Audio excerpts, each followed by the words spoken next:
What's good, everyone? OJ here. Welcome to another video. Today we're going to be talking about some of the big videos that have been coming out. People are dropping these left and right. I talked about it yesterday, and that's the rumored Nintendo Direct apparently happening this week or sooner than we think. I'm also going to be talking about RPG Mania. It starts today with Dragon Quest XI, and then next week with Torna the Golden Country Xenoblade Chronicles 2, which is essentially a brand new game, guys.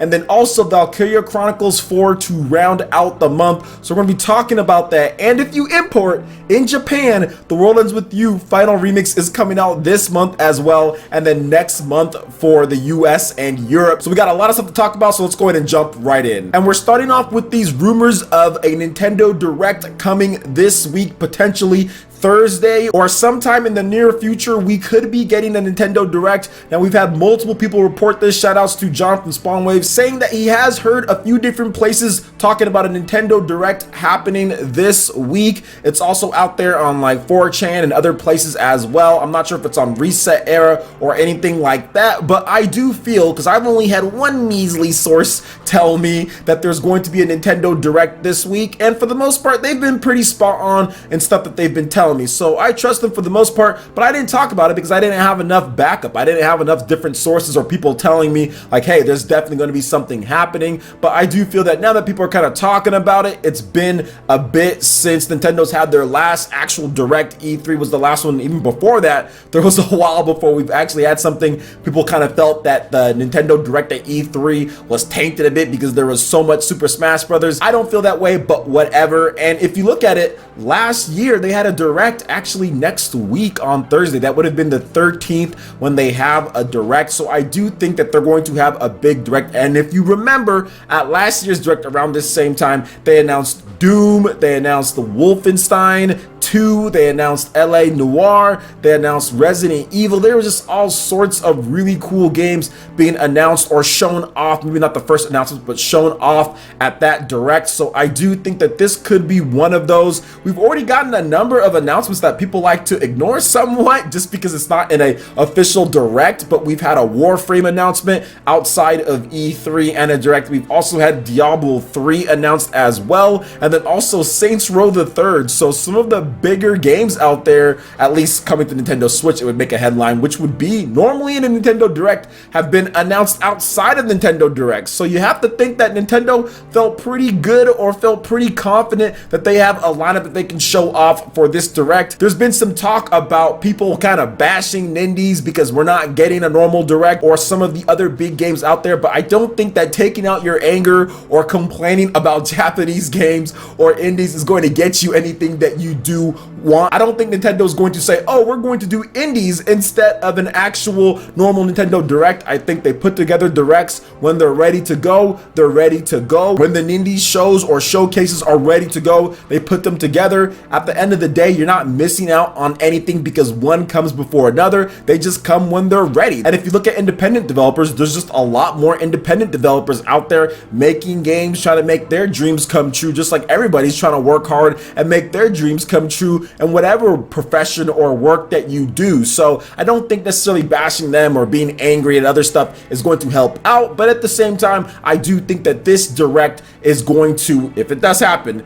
this Direct is going to have some pretty nice announcements when it comes to Western stuff. But here's what I'm hearing just a little bit, guys, and this can kind of bleed into what I talked about the other day, Tokyo Game Show and everything like that. But I do think that we're going to see a lot more classic type of support that we have not seen before. We're getting some stuff, right? We had Grandia, Langresser. There's been the classic style of game with Octopath. We have The World Ends With You Final Remix. That's coming. So we already have a number of games that have been out or announced. Maybe we get a Secret of Mana announcement, the Secret of Mana remake, or even the Secret of Mana, the triple pack that they have there with all the different Secret of Mana games, Secret of Mana 1, 2, and 3, or Seiken Densetsu in Japan. Having all of those on the Nintendo Switch, finally getting that localized, which I don't know why that's not already out on the Nintendo Switch. I think they're being absolutely ridiculous, and Square Enix, yes, you, Square Enix, you guys are being ridiculous on this front. It should have already been out. People want that. That would sell, but for some reason they haven't done it yet, and I'm guessing that Seiken Densetsu 3 is the culprit. That game was never officially released with English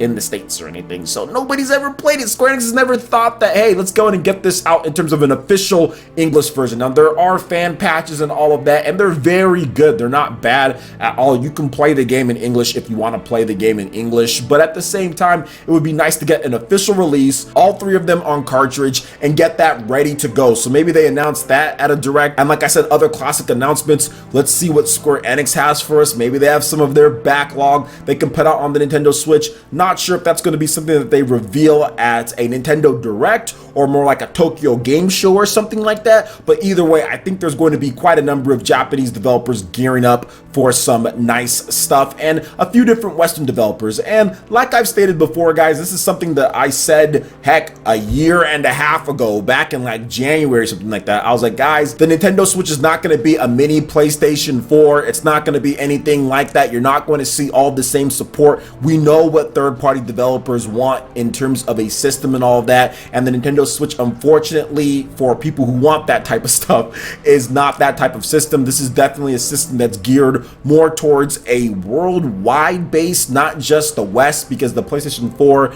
and also the Xbox One are really kind of geared towards just the West, whereas the Nintendo Switch kind of has a little bit of everything for every region, and one of them being Japan. As you've seen, the sales in Japan, portables kind of dominate there. The Nintendo Switch can be a hybrid. It can also be a portable as well. Heck, you can play it as a dedicated portable, no problem at all. There were even some games that were only playable in portable mode until they got patches or things like that. So I do feel that that's what the Nintendo Switch kind of is, and that's what it's going to be. Yes, we're going to get stuff like Diablo 3 here and there, maybe a Saints Row, get some stuff over from PS3 and 360 updated and all that, but I don't foresee them announcing like 5 million Western games and everyone getting happy about that. I just don't think it's going to happen. If anything, it happens like last year where we get a few different announcements here. People are happy and saying, oh, there's third-party support from Western developers, and then after a few months, people just going right back to saying, where's my Western support at? So I think that's exactly what's going to happen, because everyone was happy like last year around November or whatever when all those games were dropping, and then it went right back to being upset as soon as there isn't this announced or something like that, when the system's just not going to get that. The architecture is just not there. It's not x86. It's not Blu-rays. It's just all sorts of different stuff. But hey, I don't have a problem once again with having multiple systems, but I know some people have that issue. But I'm just letting you guys know, trying to let you guys know, I don't think we're going to be getting a ton of different announcements or anything when it comes to Western developers. Now let's kind of get into the mania that's going on with this month in RPGs. Guys, this might be the greatest RPG month of all time. Seriously, like there's been some great RPG months in the past. There's been some pretty mediocre ones beforehand, but this, when it comes to this generation, or heck, even last generation, I can't remember a generation as good for RPGs since like the 6th generation in a month. We're talking about a month's releases here, because with this month, just September alone, you have 4 of some of the best RPGs around, proven commodities, not new stuff that we've never played before, so you don't know if it's going to be good or not, but stuff that we know is going to be high quality because it's some type of sequel or it's something else like that. Starting off with Dragon Quest 11 today, that's going down, getting phenomenal reviews, probably one of the best reviewed Dragon Quest games in the West. A lot of people are really liking it. The smooth visuals, scenarios top notch, so I'm really looking forward to digging into that later today, which we will be live streaming, guys. But it doesn't stop right there. Next week, we're not missing a beat at all, because Torna, the Golden Country, the expansion from Xenoblade Chronicles 2 is going to be coming out, and guys, it's a complete standalone. If you didn't play Xenoblade Chronicles 2, you could technically buy the physical version, which comes out on the 21st, so you won't be able to play on the 13th, but it comes out on the 21st, still September though. You'll be able to buy that and play it if you want to. So I'm almost treating it as a whole separate game, because it kind of is a whole separate game. The game does have over 40 hours of content, can be played standalone, and has a separate story, does not have the same mechanics with some of like the core crystals and all of that. So the fact that it has all those different changes there and you can play it by itself, to me it's pretty much a brand new first party release, even though it's more of an expansion to a game that they're already kind of assuming that you've played, but it's just so good. They've been showing off some of the updated gameplay on Twitter, and it just looks smooth. It just looks smooth. It runs great. It looks a bit sharper. Everything everything in the game is looking awesome, and they got rid of the whole core crystal thing going on there, so you're just going to be able to focus on the gameplay, the blades, switching combos and all of that, and then focus on the story, because story is a huge part in Xenoblade Chronicles 2. So if you have not beat Xenoblade Chronicles 2 at this point, now is the time to do so. Get that done, get that beat, so you can head into Torna, the Golden Country, knowing exactly kind of what's going on and filling in the pieces as everybody plays the game. I will be live streaming that pretty much all day next week, so look forward to that as well. And then at the end of the month, we have a double header of games with Valkyria Chronicles 4 that's coming out worldwide for the Nintendo Switch, PlayStation 4. Well, not worldwide, just Nintendo Switch and PlayStation 4 in Japan. The PlayStation 4 version is only out, so only the Nintendo Switch. Let me just go ahead and keep on correcting myself. And then here in the West, you have the PC, you have the PlayStation 4, you have the Xbox One, and you have the Nintendo Switch. And Valkyria Chronicles 4, there is a demo up on the eShop, PSN,